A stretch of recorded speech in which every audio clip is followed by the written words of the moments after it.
कक्षा 12 अर्थशास्त्र पार्ट 1 का तीसरा अध्याय है और आज हमको पढ़ना है पैमाने के प्रतिफल की अवधारणा को समझाइए।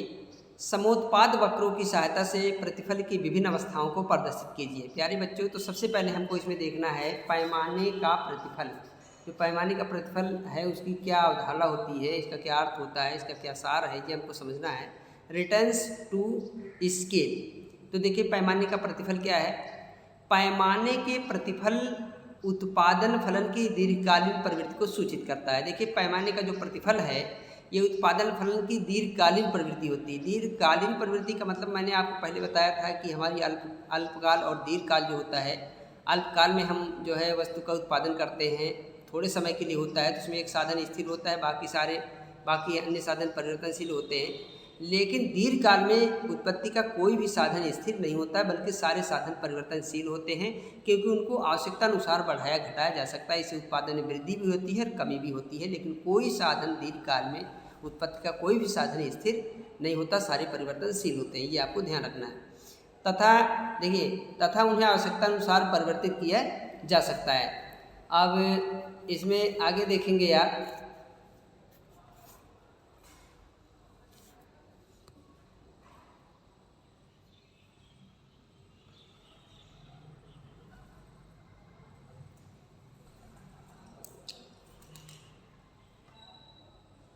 पैमाने के आवश्यकता अनुसार पैमाने को परिवर्तित किया जा सकता है। आवश्यकता अनुसार दीर्घकाल में आवश्यकता अनुसार उत्पादन के पैमाने को परिवर्तित किया जा सकता है। उत्पादन की यह प्रवृत्ति सभी साधनों के अनुपात को स्थिर रखकर उत्पादन के सब साधनों में आनुपातिक परिवर्तन करने पर दिखाई देती है। एक परिभाषा इसकी देखिए, पैमाने से अभिप्राय सभी साधनों की मात्रा से है और प्रतिफल से आशय भौतिक साधनों से, अतः उत्पादन के सभी साधनों, अब देखिए यहाँ पे आपको ध्यान देना है, उत्पादन के सभी साधनों के समान अनुपात में परिवर्तन करने से उत्पादन में जो परिवर्तन होता है उसे पैमाने के प्रतिफल या रिटर्न टू स्केल कहा जाता है। ये कह रहा है कि उत्पादन के सभी साधनों में समान अनुपात में परिवर्तन करने से उत्पादन में जो परिवर्तन होता है उसे पैमाने के प्रतिफल कहा जाता है। देखिए उत्पादन के जितने भी साधन होते हैं उन सभी साधनों, मान लिया हमने 10% का जो परिवर्तन कर दिया, हमने उत्पादन के सभी साधनों में 10% वृद्धि कर दी, तो उत्पादन के सभी साधनों में अब समान अनुपात में परिवर्तन हो गया। साधनों में 10% अगर उसमें हम वृद्धि करते हैं तो उस वृद्धि से उत्पादन में क्या फर्क पड़ता है, उत्पादन में क्या परिवर्तन होता है, चाहे वो ज़्यादा हो, चाहे कम हो, चाहे बिल्कुल बराबर हो। तो ये तीन जो है अवस्थाएं इसमें आती हैं। तो उत्पादन के साधनों में समान अनुपात में परिवर्तन करने से उत्पादन में जो परिवर्तन होता है उसे पैमाने का प्रतिफल कहा जाता है। यानी समान अनुपात में उत्पादन के साधनों में परिवर्तन करने से जो भी उत्पादन में परिवर्तन होता है उसी को पैमाने का प्रतिफल कहा जाता है। एक प्रसिद्ध विद्वान और हैं वाटसन, इन्होंने कहा है पैमाने के प्रतिफल का संबंध सभी कारकों के समान अनुपात में होने वाले परिवर्तन के परिणाम स्वरूप कुल उत्पादन में होने वाले परिवर्तन से है। यह दीर्घकालिक अवधारणा, ये भी ध्यान रखना है आपको कि जो पैमाने का प्रतिफल है वो दीर्घकालीन अवधारणा है। लंबे समय के लिए स्थापित फर्म के संदर्भ में इसका जो है इसको लिया जाता है। तो इसमें ये कह रहा है कि पैमाने के प्रतिफल का संबंध सभी कारकों के समान अनुपात में, यानी सभी जो साधन हैं उनको समान अनुपात में अगर वृद्धि की जाती है तो उसके परिणाम स्वरूप उत्पादन में जो परिवर्तन होता है उसी को जो है पैमाने का प्रतिफल कहा जाता है। उत्पादन में जो परिवर्तन होता है वो ज़्यादा हो सकता है, कम हो सकता है, या जो है साधनों के अनुपात में बराबर भी हो सकता है। तो ये आपको ये ध्यान रखना है कि उत्पादन के सभी साधनों में अगर समान अनुपात में हम जो है परिवर्तन करते हैं तो उसके परिणाम स्वरूप उत्पादन में क्या परिवर्तन होता है या उत्पादन में जो परिवर्तन होता है वही जो है पैमाने का प्रतिफल कहा जाता है। तो ये है इसमें। इसके बाद देखिए और इसमें जब देखिए यहाँ मेन पॉइंट दिया हुआ है, जब साधनों की मात्रा को एक ही अनुपात में बढ़ाया जाता है। अब ये कह रहा है कि जब साधनों की मात्रा, जैसे साधन है, मान लीजिए हमारी फर्म है, उस फर्म में जो हमारे साधन है, कच्चे माल हैं, मजदूर हैं और जो उसमें जो केमिकल का यूज होता है, कच्चे माल का यूज होता है, या जो भी चीज़ें उसमें यूज होती है, अगर उन साधनों को समान अनुपात में बढ़ाया जाता है तो प्राप्त होने वाले उत्पादन की मात्रा प्रतिफल की निम्नलिखित आवश्यकताएं होती है। यानी साधनों को अगर हम जो लागत लगाते हैं, मान लिया हम खेती करते हैं, तो खेती करने में हम जो लागत लगा रहे हैं, तो जितने भी साधन होते हैं सभी साधनों को अगर समान अनुपात में हम बढ़ाते हैं, सभी साधनों को समान अनुपात, जैसे मान लीजिए 1 बीघा खेत है, उसमें हम जो है उसमें 1 बीघा खेत में हम जो है 20 किलो गेहूं की बुआई करते हैं और 4 मजदूर उसमें काम करते हैं, और उसमें हम जो है क्या करते हैं 10,000 रुपये हमारा खर्च होता है। तो ये देखिए साधन हो गए। और अगर जितने साधन, इन्हीं साधनों को समान अनुपात में बढ़ाया जाए, मान लीजिए 1 जो है बीघा खेत है, 1 बीघे की जगह हम 2 बीघा कर देते हैं, 10,000 रुपये खर्च करने के बजाय हम 20,000 खर्च करते हैं। 10 किलो गेहूं जो बुआई हम उसमें कर रहे हैं, 10 किलो की जगह हम 20 किलो की बुआई कर रहे हैं। 4 मजदूर की जगह हम 8 मजदूर लगा रहे हैं। यानी सभी साधनों को समान अनुपात में अगर हम उसको बढ़ाते हैं, तो इस प्रकार से प्रतिफल की जो है उत्पादन जो होता है, इस प्रकार का यूज करने से जो उत्पादन होता है, उत्पादन की जो मात्रा होती है, उसकी 3 अवस्थाएं प्राप्त हमको होती हैं। 3 अवस्थाएं कैसे प्राप्त होती हैं? साधनों को समान अनुपात में अगर हम वृद्धि कर देते हैं, तो उत्पादन की जो मात्रा है, उत्पादन या जो प्रतिफल है उसका जो उत्पादन हो रहा है, उसकी 3 अवस्थाएं होती हैं। नंबर 1, बढ़ते पैमाने के बढ़ते प्रतिफल की अवस्था, पैमाने की स्थिर प्रतिफल की अवस्था, और जो है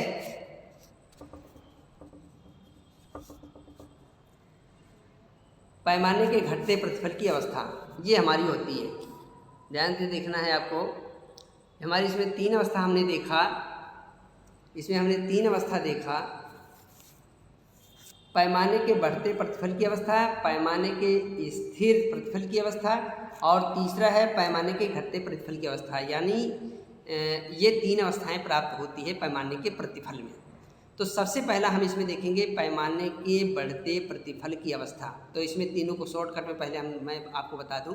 पैमाने के बढ़ते प्रतिफल की अवस्था, state of increasing return to scale. इसका मतलब यह है कि अगर हम साधनों में समान अनुपात में वृद्धि करते हैं और समान अनुपात में वृद्धि करते हैं, समान अनुपात मतलब है अगर हम साधनों में 10% की वृद्धि करते हैं, मान लीजिए हम जो है फर्म में किसी वस्तु का उत्पादन कर रहे हैं, उत्पादन करने के बाद हम क्या करते हैं, जितने साधन हैं 10% की वृद्धि कर देते हैं। तो 10% की वृद्धि करने से, सभी साधनों में 10% की वृद्धि करने से अगर उत्पादन में 20% की वृद्धि हो रही है, यानी साधनों में हमने समान अनुपात से वृद्धि की, लेकिन हमारा उत्पादन उससे साधनों के अनुपात से ज़्यादा अनुपात में वृद्धि हो रही है, 20% की वृद्धि या 15% वृद्धि हो रही है, तो इसे बढ़ते प्रतिफल की अवस्था कहा जाता है, पैमाने के बढ़ते प्रतिफल की अवस्था कहा जाता है। दूसरा देखिए क्या है, ये तो पहला हो गया है, अगर साधनों के समान अनुपात में परिवर्तन करने से हमारा जो उत्पादन है, साधनों के प्रतिशत, जितने प्रतिशत हमने जो है वृद्धि की है उससे ज़्यादा अगर जो है उसका उत्पादन होता है, तो बढ़ता पैमाना हो गया। पैमाने का स्थिर प्रतिफल की अवस्था का मतलब हो गया अगर हम साधनों में 10% की वृद्धि करते हैं और उत्पादन में भी 10% की वृद्धि होती है, तो इसका मतलब ये स्थिर पैमाने की स्थिर प्रतिफल की अवस्था है। और तीसरा हमारा है घटते जो है प्रतिफल की अवस्था। घटते प्रतिफल की अवस्था का मतलब साधनों में अगर हम 10% की वृद्धि करते हैं और हमारा जो उत्पादन है वो 8% होता है, यानी जितने साधनों का हमने यूज किया, समान अनुपात में 10% साधनों का यूज किया, लेकिन उत्पादन हमारा 10% की बजाय 8% का उत्पादन हो रहा है, तो ये पैमाने के घटते प्रतिफल की अवस्था है। तो 3 अवस्थाएं इसमें पाई जाती हैं। इसका जो मूल सार है वो मैंने आपको बता दिया है। तो इसमें हम पहला आइए देखते हैं पैमाने के बढ़ते प्रतिफल की अवस्था। तो पैमाने के बढ़ते प्रतिफल की अवस्था को देखिए, हमको देखना है पैमाने के बढ़ते प्रतिफल की अवस्था। ये है पहला पॉइंट, जब सभी साधनों को एक ही अनुपात में बढ़ाया जाता है, मतलब जितने साधन है एक ही अनुपात बढ़ाया जाता है, और इस प्रकार उत्पादन के पैमाने में वृद्धि हो जाती है तथा इसके परिणाम स्वरूप यदि उत्पादन में अधिक अनुपात में वृद्धि होती है तो यह कहा जाता है कि उत्पादन प्रक्रिया में पैमाने के बढ़ते प्रतिफल लागू होता है। उदाहरण के लिए देखिए, यदि साधनों को 10% बढ़ाया जाता है और उत्पादन 14% बढ़ जाता है, तो ऐसी अवस्था में पैमाने के बढ़ते प्रतिफल की अवस्था कही जाएगी। संक्षेप में, इस अवस्था में साधनों की वृद्धि की तुलना में उत्पादन में अधिक अनुपात में वृद्धि होती है, तो इसे पैमाने के बढ़ते प्रतिफल की अवस्था कहा जाता है। प्रोफेसर चैम्बरलेन ने पैमाने के बढ़ते प्रतिफल की अवस्था के निम्न 2 कारण बताए हैं। तो देखिए इसमें 2 कारण में क्या क्या चीज़ें हैं ये आपको देखना है। 2 कारण इसमें बताए हैं। पहला है पैमाने के बढ़ जाने पर श्रमिकों में अधिक विशिष्टीकरण या श्रम विभाजन किया जा सकता है, जिससे श्रम की उत्पादकता बढ़ जाती है। देखिए पैमाने के बढ़ जाने पर, अगर पैमाने मतलब हमारा समान अनुपात में साधन की हम जो है यूज कर रहे हैं और उत्पादन हमारा उसके अनुपात से ज़्यादा हो रहा है तो हमारा बढ़ता पैमाना हो गया। तो इस तरह कंडीशन आ जाने पर क्या होता है, अगर बढ़ता पैमाना की अवस्था होती है तो इसमें श्रमिकों में अधिक विशिष्टीकरण या श्रम विभाजन किया जा सकता है। श्रमिकों में अधिक विशिष्टीकरण, श्रमिकों में अधिक विशिष्टीकरण का मतलब ये है कि श्रम जो हमारा होता है वो जो उसमें स्पेशलाइजेशन होता है, श्रम और श्रम विभाजन होता है। श्रम विभाजन का मतलब ये हो गया कि काम का बंटवारा हो जाता है, हर व्यक्ति को अलग अलग काम दिया जाता है, तो हर व्यक्ति अपने काम को सही ढंग से करता है, वो अपने काम में एक्सपर्ट हो जाता है। तो ये श्रम का जो है श्रमिकों का विशिष्टीकरण हो गया, श्रम विभाजन हो जाता है। और जहाँ पर श्रमिकों में विशिष्टीकरण और श्रम विभाजन जब होता है तो ऐसी स्थिति में श्रम की उत्पादकता बढ़ जाती है, यानी अपने काम को सही ढंग से अंजाम देता है, काम को बहुत अच्छे ढंग से वो जो है करता है, तो उससे उत्पादन हमारा क्या हो जाता है, बढ़ जाता है, यानी अपने काम में वो क्या हो जाता है, परफेक्ट हो जाता है, जो है ये होता है। दूसरा इन्होंने बताया कि उत्पादन के बढ़े पैमाने के अंतर्गत उन्नत तकनीक और उन्नत मशीनों का प्रयोग किया जा सकता है, जिससे उत्पादन बहुत तेज़ी से बढ़ता है। तो ये 2 जो है पैमाने के बढ़ते प्रतिफल की अवस्था के 2 कारण इसमें जो है बताया गया है। इसके बाद देखिए इसमें एक चित्र के द्वारा भी हम इस सवाल को थोड़ा सा समझेंगे। इस चित्र में पहले जो है ये चित्र आप देख लीजिए, चित्र को मैं दिखा रहा हूँ। सबसे पहले आप चित्र देख लीजिए, यहाँ पर आइए, ये देखिए ये है, यहाँ पर देखिए चित्र 3.3 यहाँ दिया हुआ है, 3.13 में पैमाने के बढ़ते प्रतिफल को दिखाया गया है। चित्र में IP1, IP2, IP3 तथा IP4 समोत्पाद वक्र हैं। समोत्पाद समान उत्पादन वाला वक्र है जो क्रमशः 50, 100, 150, 200 इकाइयों के बराबर उत्पादन को बताते हैं।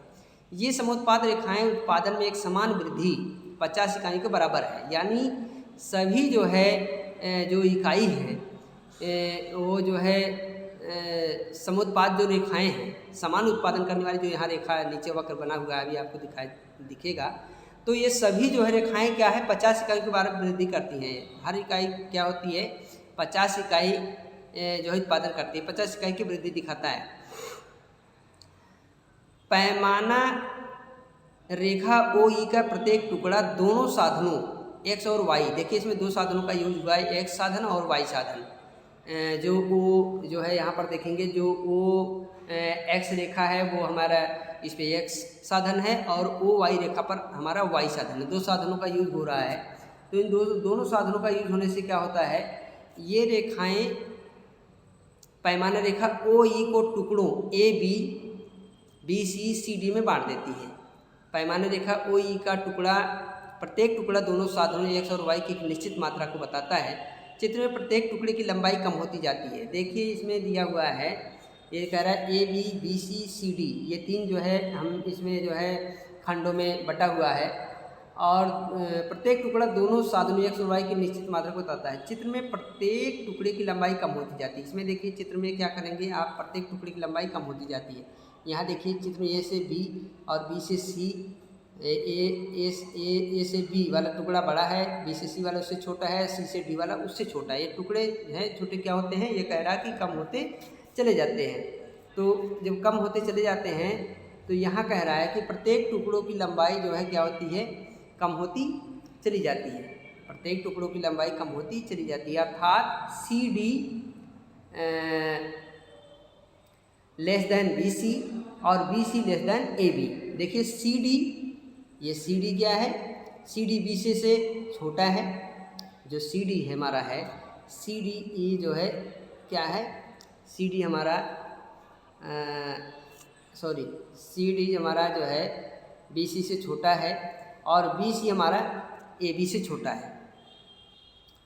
ठीक है, तो यानी जो है ए बी बड़ा है, बी सी उससे छोटा है और सी डी उससे छोटा है। टुकड़े बटे हैं, छोटे होते चले जाते हैं। इसका अर्थ है कि साधनों x और y की क्रमशः कम मात्राओं के प्रयोग से उत्पादन में एक समान वृद्धि प्राप्त होती है। ऐसी स्थिति को पैमाने के बढ़ते प्रतिफल की अवस्था कहा जाता है। तो उत्पादन में आनुपातिक वृद्धि और जो है ग्रेटर दैन साधनों की मात्रा में अनुपातिक वृद्धि। देखिए तो ये इसमें है, यहाँ पर ये उत्पादन के बढ़ते पैमाने का प्रतिफल है। इसमें दो साधन हैं, यक्स ओ यक्स और ओ वाई पे जो है एक्स और वाई साधन है।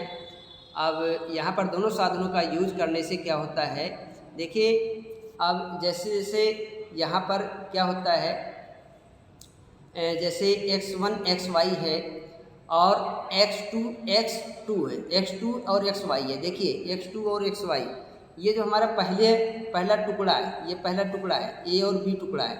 इसमें देखिए साधन का यूज करने से हमें जो है उत्पादन 50 के बराबर प्राप्त होता है। भाई हमारी जो है इस पे जो x1 y1 है, इसमें x1 y1 में हमारा जो है 50 के बराबर उत्पादन हो रहा है, और x2 और x2 और y2 जो होती है x2 y2 में हमारा 100 के बराबर उत्पादन हो रहा है, और x3 y3 में 150 के बराबर उत्पादन हो रहा है, x4 और xy में 200 के बराबर प्राप्त हो रहा है। तो ये टुकड़ा देखिए कम होता जाए। टुकड़ा कम होने का मतलब होता है साधनों का जो यूज है वो तो रहा समान अनुपात में, यानी xy और x1 xy और y2, x1 y1 पहला है, x2 y2, x3 y2, ये तो समान अनुपात में ही यूज हो रहा है। लेकिन समान अनुपात में यूज होने के बाद आप देखेंगे कि जो x1 और x2 है, इसके बाद x2 और y जो x2 और x3 है, इसके बीच का जो गैप है वो कम हो जाता है। देखिए इस यहाँ कम हो जाता है, फिर यहाँ कम हो जाए। इसका मतलब साधनों का समान अनुपात में यूज हो रहा है, लेकिन साधनों की जो अपेक्षा है उसमें उत्पादन क्या हो रहा है, साधन कम यूज हो रहे हैं, उत्पादन ज़्यादा हो रहा है। साधन यहाँ पर क्या हो रहे हैं, कम होते जा रहे हैं। ये देखिए ज़्यादा है, ये इससे कम है, इससे कम। साधन का जो अनुपात तो बराबर है, लेकिन यह है कि साधनों के अनुपात की अपेक्षा जो उत्पादन है उसमें वृद्धि होती जा रही है। उदाहरण के लिए जैसे मान लीजिए मैंने जो है 10 साधनों का यूज किया तो उत्पादन हमारा 20 के बराबर हुआ। अब दूसरी बार हमने साधनों में समानुपात परिवर्तन किया, 10 की बजाय हमने 20 कर दिया, दुगना कर दिया, 10 की बजाय 20 कर दिया। तो 20 के बाद हमारा उत्पादन 20 की जगह 40 होना चाहिए, तो वो 50 के बराबर हो रहा है। यानी साधन जो है ज़्यादा यूज हो रहे हैं और साधन तो कम यूज हो रहे हैं, लेकिन उत्पादन ज़्यादा हो रहा है। तो ये जो गैप दिया हुआ है, गैप ये बढ़ा हुआ है, लेकिन गैप बढ़ा हुआ है। और गैप ये देखिए साधनों का जो गैप है कम होता जा रहा है, साधनों का गैप कम हो जाता है, लेकिन उत्पादन क्या हो रहा है, हालांकि उत्पादन तो बराबर ही हो रहा है, लेकिन साधन कम यूज हो रहा है, उसके बाद भी उत्पादन उतना ही हो रहा है। तो ये जो है बढ़ते पैमाने के प्रतिफल को प्रदर्शित करता है। तो ये पहला पॉइंट मैंने आपको बता दिया। इसमें आपको ध्यान ये रखना है कि जो है साधनों के समान अनुपात में परिवर्तन से उत्पादन की जो मात्रा होती है वो बढ़ती जाती है, तो उसे बढ़ते पैमाने का प्रतिफल कहा जाता है। यानी साधनों के समान मात्रा में जो हम यूज करते हैं, तो समान मात्रा में यूज करने के बाद साधनों के अनुपात की अपेक्षा उत्पादन के अनुपात में वृद्धि होती है। इसका मतलब यह है कि साधन कम यूज हो रहा है और जो है उत्पादन उससे ज़्यादा, कहीं ज़्यादा हो रहा है। तो ये बढ़ते पैमाने के प्रतिफल को प्रदर्शित करता है। तो इसमें आज एक पहला पॉइंट मैंने आपको बता दिया, बढ़ते पैमाने का प्रतिफल। और इसके बाद इसकी जो दो अवस्थाएं हैं, स्थिर पैमाने का प्रतिफल और घटते पैमाने का प्रतिफल, ये आपको नेक्स्ट डे में बताया जाएगा। और मैं उम्मीद करता हूँ कि ये अगर वीडियो आप देखेंगे तो आपको निश्चित रूप से समझ में आ जाएगा। और आज का कार्य यहीं पर समाप्त होता है। Thank you.